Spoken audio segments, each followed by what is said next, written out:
dadka qaar baa waxay dhaqan u tahay dadka ceebihiisa inuu ka shaqeeyo hebel ma taqaana hebel wuxuu sameeyay heblaay ma wax kale ka shaqeyn maayo Soomaalidu waxay tiray isuma jeeda islaan laayay isaga isma arko ummadna ma reebinba haddii isaga la waraysto ama laga waramana xaaladiisu khatar bay ahaan lahayd qofka qof muslim ceebihiisa dabagelaya ilaahay baa intuu adna taaba dabagalo aqalkaaga gudihiisa kugu ceebanaya suuqiga banaanka intaan la gaarinba maxaa marka adiga dadkan muslimiinta ilaahay abuurtay horta dadka muslimiinta mid inaynu fahanno waa shay muhiim ah dadkan muslimka Allah abuurtay ee arladan dusheeda jooga war waxaad isweydiisaa adigu maadan abuuran ilaahay baa abuurto ifka keenay mana arsaaqdid adigu ilaahay baa rizqiisa ay cunaan korkaaga kuma socdaan dusha kaama saarna dhulka ilaahay baa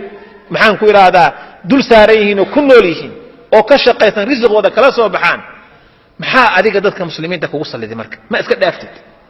Soomaalidu wuxuu ku leeyahay aniga hebel qofka la yiraahdo jinkayga nicib ku leeyahay war jinkan baad dadku ugu diraya waa maxay qof aan dhiig iyo dhaqaale midna dhiig iyo dhaqan kaaga maqnayn buu ku leeyahay hebel aniga waa ka dhaxarkanay oo muxuu kugu sameeyay waa iska nacib haba oo maxaad ku nacibtu ku yeelay ma dhiig buu ka galay ma dhaqankaagu wax yeel maya niyo soo qofa iska nacib ma jiro ha waa iska nacib ku leeyahay ajaib waa isma jeeda islaan laay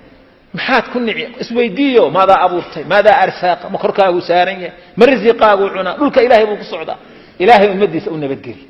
afkaaga iyo adinkaaga ummadda muslimka ka nabad gasho hal qaacidana waan ku sheegaya waliga hadartana badbaadi qaacidada qaado qof muslim ah haddii aadan tala wanaagsan oo adduunkiisa uu ku meel maray aadan u sheegayn tamaraad ku dhaanto oo dhaqaale ahna aadan siinaynin nabad afkaaga iyo adinkaaga ka nabad galo waxba tarimaysi Soomaha af iyo maal wax ma ka taraysa maya nabadgeliyay marka dhiigiisa iyo maalkiisa iyo sharaftiisa iyo dadkiisa iyo dunyadiisa u nabadgeli ha ka nabad galo